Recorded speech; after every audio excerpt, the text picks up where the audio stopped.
Баршаларыңызға сәлем. Универсальный қамыр жасаймыз. Ең алдымен електен өткізілген ұнымызды ыдысымызға салып, үстіне жылы су, сүтімізді құйып, құмшекер және дрожжымызды сеуіп, кішкене қолымызбен араластырып жібереміз және бетін 10-15 минутқа жауып қалдырамыз.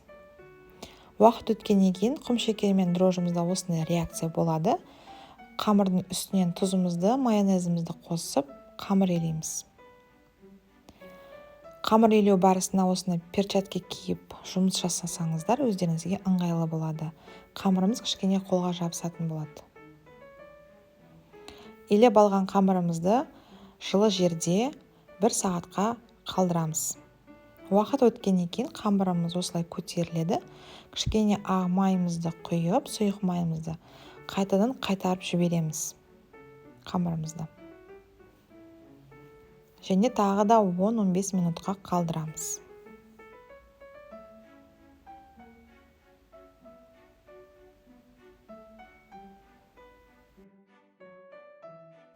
Екі түрлі пирожкиімізға начинка дайындаймыз. Картошкамызды тазалап, тұзды суға салып, осылай пісіріп аламыз. Бөлек ыдыста қызып тұрған табамызға май құйып, пиязымызды, сәбізімізді, капуста, дәміне қарай тұз, бұрыш, укропымызды салып, жақсылап қуырып аламыз.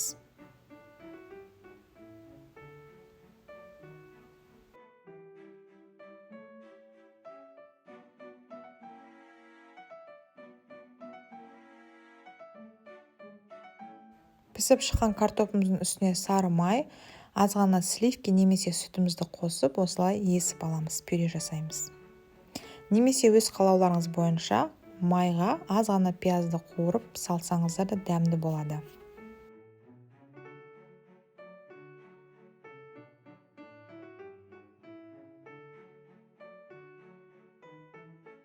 Дайын болған қамырымызды 3-ке бөліп аламыз. Бір бөлігінен мен бауырсақ, бір бөлігінен капуста мен духовкада пирожки пісіремін, екінші бөлігінен картошка мен майда қуырып пирожки жасайтын боламын.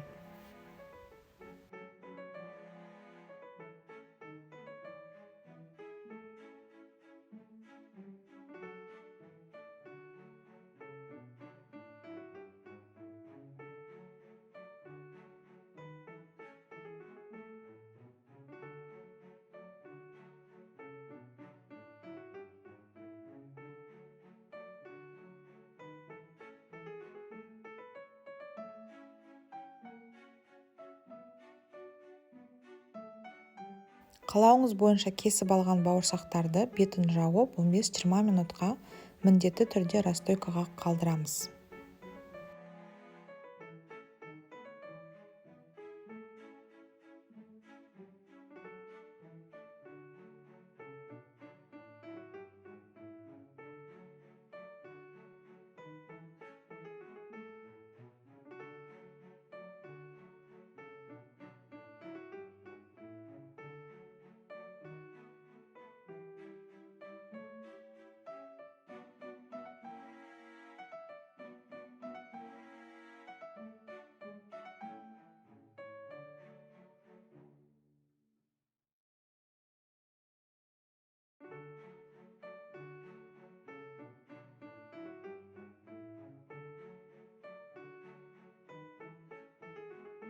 Екінші қамырымыздан осылай бірнеше бөліктерге бөліп алып, капуста мен пирожки жасаймыз.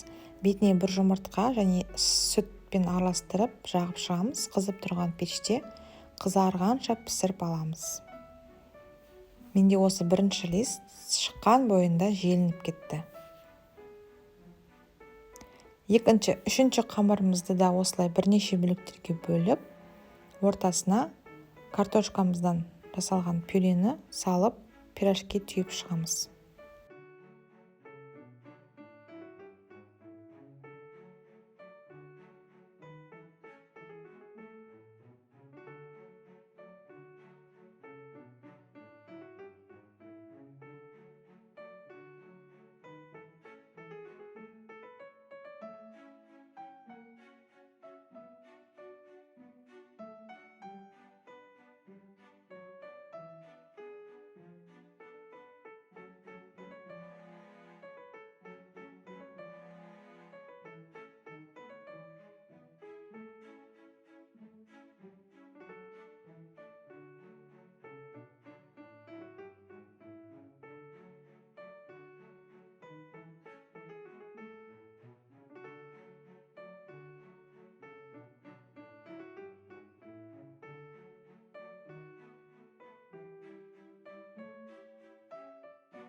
Бауырсағымызды да пирожкимізді осылай қызып тұрған майға 2 беті қызарғанша қуырып аламыз.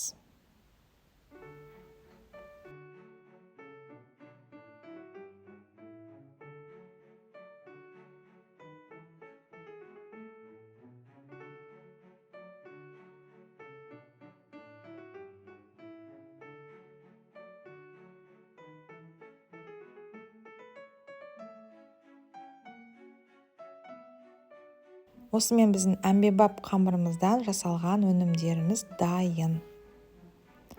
Сіздер де міндетті түрде жасап көріңіздер, өте дәмді, тез көтеріледі, арасы әдемі болып піседі. Жақындарыңызды осылай тәттімен пісіріп қуантыңыздар. Видеоны соңына дейін көрген болсаңыздар, каналыма тіркеліп, лайк басуды ұмытпаңыздар. Сіздермен бірге болған Жанар Бекалықызы.